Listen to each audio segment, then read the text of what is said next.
Namaste, Acharya ji. Welcome. Acharya ji, I've been listening to you more than an year now, and my life has been upside down because I was in a depression and then I recovered it. And I'm with peace because things which were destroyed, they must have been destroyed even before. But I'm now trying to rebuild myself and come back. But I'm so consumed in overthinking and I have a lot of inertia. So I just wanted your point of view to help me unstuck or go faster. See, if you are stuck, that is the situation. One can only know the situation one is in. And there is no definite rule that going faster is definitely better than being stuck. If I'm rushing, I must know the whole equation around it, the entire process of rushing. And if I'm stuck, I must also know the two sides that are evenly balanced and I'm unable to take a decision. Being stuck in itself is not a problem. No situation in itself is a problem.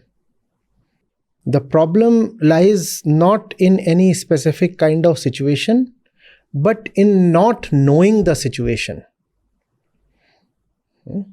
What we call as a bad situation is bad only if we do not really know what the situation is.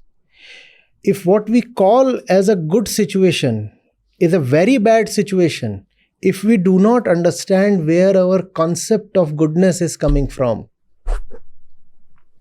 So when you are stuck, ask yourself, what are the tensions playing on my mind? This tug of war. Which are these two parties? Can I name them? Can I see their faces? Something is pulling me to the left. Somebody is pulling me to the right. Who are they? Can I unmask them? That's what you need to know. You don't need to feel hurried. You don't need to feel bad that you are stuck. There is no need to be always in movement. In fact, right movement comes not from the desire to move, but from an understanding of what is. So just try to see what's going on. What's going on. And it's both relieving and amusing. And it cannot be relieving unless it is amusing. You will be entertained when you will see what is it that holds you, arrests you, confines you, or pressurizes you. And one is never pressurized from one side alone. There is somebody here saying, come on, do this. Some other vector is acting on you from somewhere else. Hey, no, don't you dare try that. Somebody is from behind whispering into your ear. No. See, both of these are idiots. Come my way. So find these chaps out. Who are they? Where did they come from? Were they always there? When were they introduced to your mind? The more you know them, the more you become free of them. Actually, I took on a challenge. It was, I think, going on for 3 years or more. And it was much bigger than what I had anticipated at the start, but it was the right challenge. And it broke me into many, many pieces. And that's when I started Bhagavad Gita with you. Otherwise, I would have died. This was sure. So I think this really helped. Uh, I understood that that path was wrong. So now it doesn't hurt because I've left the path.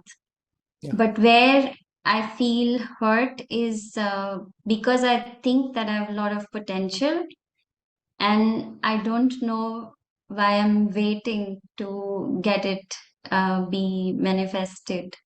And there were a lot of fears I had, which I dissolved, but I think that there's still a layer of fears or inhibitions because I also failed along the way. The challenge I was standing up was almost quite big, so I did fail, and that also is giving me inertia. Sometimes I feel, No, taking up great challenges is always a great thing. I always say that unless you have a great war to fight, you will never come to the Gita. yeah, That's why it's very important to play true to your conviction. The the really shrewd ones are those who stand in opposition to the truth but never disclose their stand. I say if you even if you are opposed to the truth, now come on, enact and live out the consequences of your position, and that will bring you to the Gita. So it has been always seen. It's a historical fact that those who have made great attempts, heartful attempts, even if in let's say unwise directions, have been relatively quicker in coming to the truth because they at least tested their hypothesis out. They said, there is this that I want to do, and that which you want to do might not make sense. But you realize that in retrospect. At that time, it made all the sense. But you tried it out. And that's called living up to your convictions. You tried it out, and that will bring you to the Gita. That's the first part. And the second thing that you said that that still prevents you from doing the right thing, you're still waiting. The memory of the loss or the failure is still a kind of deterrent.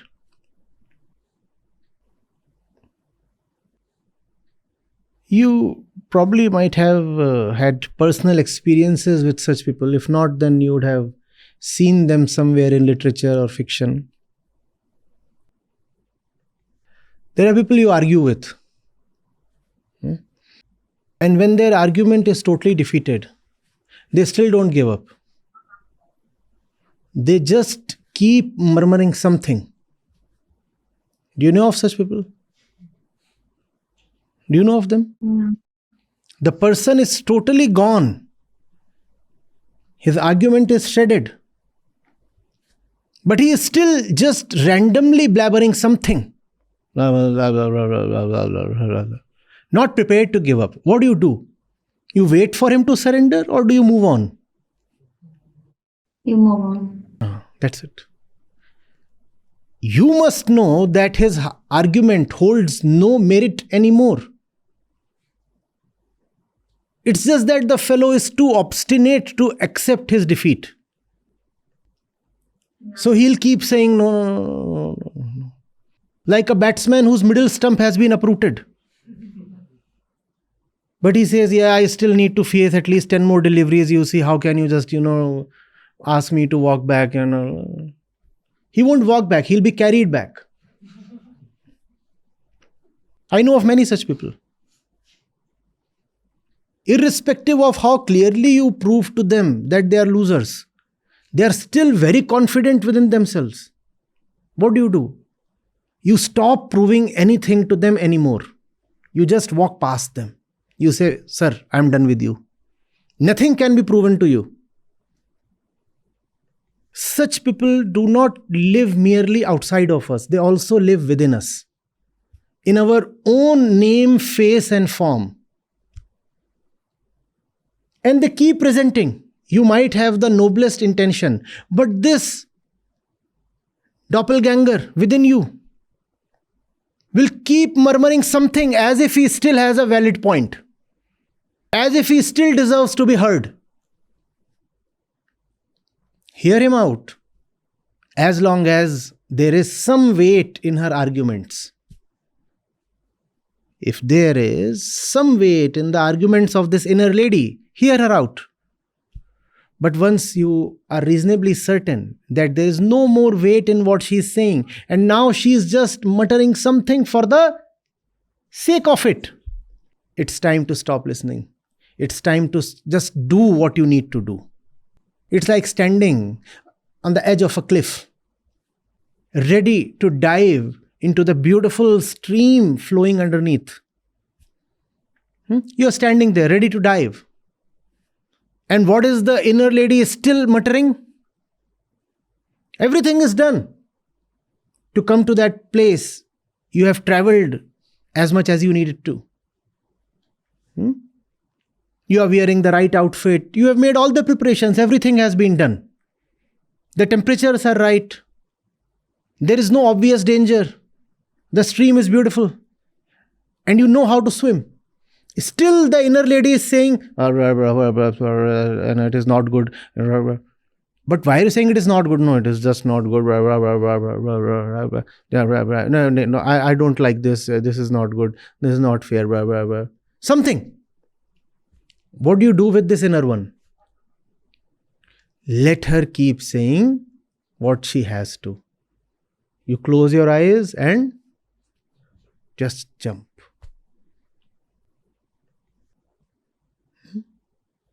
This is the worst thing that we can do to ourselves. To be that lady. The next worst thing is to listen to that lady. Unfortunately, we are both. We are the ones who utter nonsense, knowing fully well that the nonsense carries no merit, that the nonsense is emanating only from fear, inhibition, greed. Still we stick to our guns. Still we don't give up. Still we don't honestly surrender and say, I am wrong. And we said the next worst thing is to listen to such a person. Don't listen. Do what you have to. They will never stop barking. If you will wait for complete inner silence, you will have to infinitely wait. And that is one mistake that most of us make. We say, I am not yet 100% certain. You will never be 100% certain. If you are 99% certain, 1% uncertain, and you decide not to move, whom are you favoring? The 99% or the 1%? Why are you so biased? Why do you favor the 1%? If you are 99% certain, 1% not certain, then move. That 1% cannot be allowed to cast a veto on the rights of the 99%. Can you give one person the veto to stop the 99 from doing what they want to? That veto cannot be given, but we give that veto. We say, there are still some doubts. Why don't we instead say, there is a lot of clarity and only some doubts. There is a lot of clarity and only some doubts. If you will say, I'll wait for the sky to be absolutely cloudless before I fly, you will never fly. Obviously, you don't want to fly in turbulent weather. You don't want to fly when the clouds are thick and heavy and lightning rages around. You don't want to fly then. But also, you cannot impose this very tight condition that you will fly only when there are absolutely no clouds. You'll never fly. So let there be that slight inhibition or resentment within. You proceed to do what you must. Don't listen to the naysayers. Don't listen to the cynics, within or without. Doesn't matter.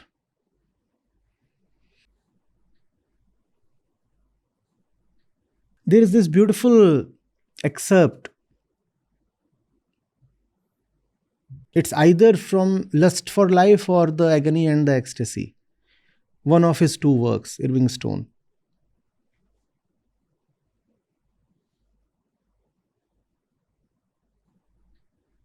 No, I'm sure it's from Lust for Life.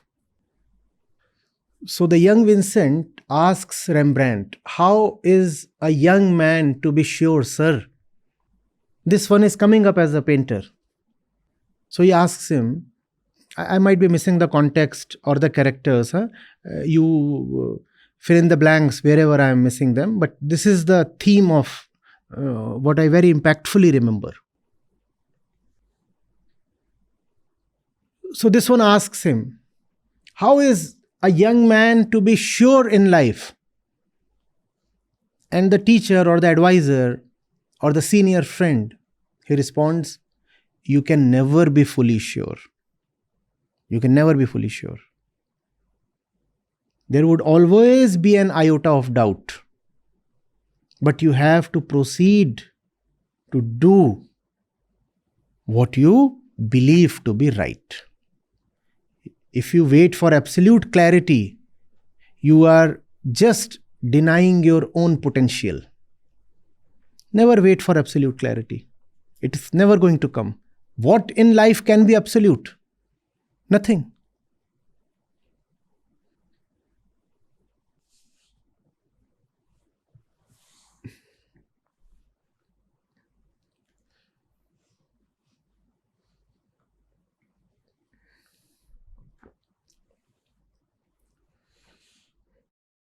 Thank you, sir. Welcome.